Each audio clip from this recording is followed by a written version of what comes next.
la caratteristica di questa campagna elettorale è pochi temi, tanto sulle persone. 11 candidati a governatore del Veneto, 2 dei quali a rischio esclusione. Nel giorno di chiusura dei termini per la presentazione di liste e candidature in Veneto contro il governatore uscente Luca Zaia, sostenuto da Lega, Lista Zaia Presidente, Fratelli d'Italia, Forza Italia Autonomia e Lista Veneta Autonomia, scendono in campo 10 sfidanti.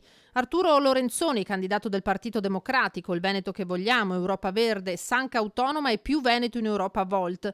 Quindi Enrico Cappelletti del Movimento 5 Stelle, Daniela Sbrollini di Italia Viva, PSI, PRI, Civica Veneto, Antonio Guadagnini del Partito dei Veneti, Paolo Benvenu di Solidarietà Ambiente Lavoro Rifondazione PC, Patrizia Bartelle di Veneto Ecologia Solidarietà, Simonetta Rubinato di Veneto Rubinato per le Autonomie, Paolo Girotto di Movimento 3V Libertà di Scelta, Ivano Spano di Indipendenza Noi Veneto e Loris Palmerini per Venexie per l'autogoverno. Ma la mia impressione è che non ne abbiamo mai avuti così tanti. Da un lato mostra, come dire, che la competizione politica rimane sempre uno sport interessante. Dall'altro lato, questo è tipico, è una specificità veneta, e cioè l'autonomismo.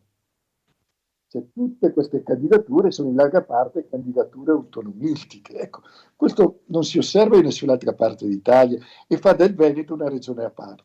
Sono proprio Spano e Palmerini a rischiare l'esclusione per la mancanza dell'esenzione regionale dalle firme. Quest'ultimo ha presentato una memoria giuridica che, facendo riferimento alla legge nazionale del 2004, sostiene la legittimità dell'esenzione, mentre Indipendenza Noi Veneto è decisa a dare battaglia a Guadagnini.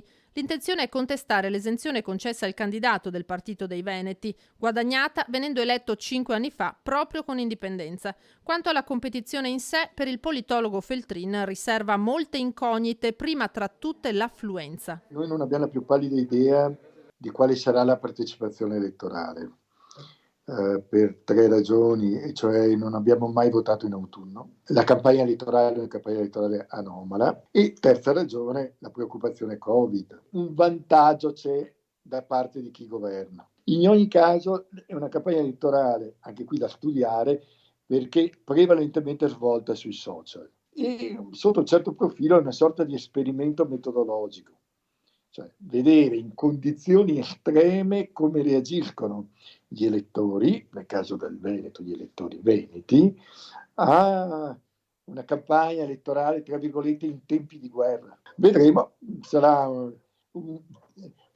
utile e importante studiare bene le lezioni che ci vengono, le lezioni dalle elezioni. Ecco, questo direi.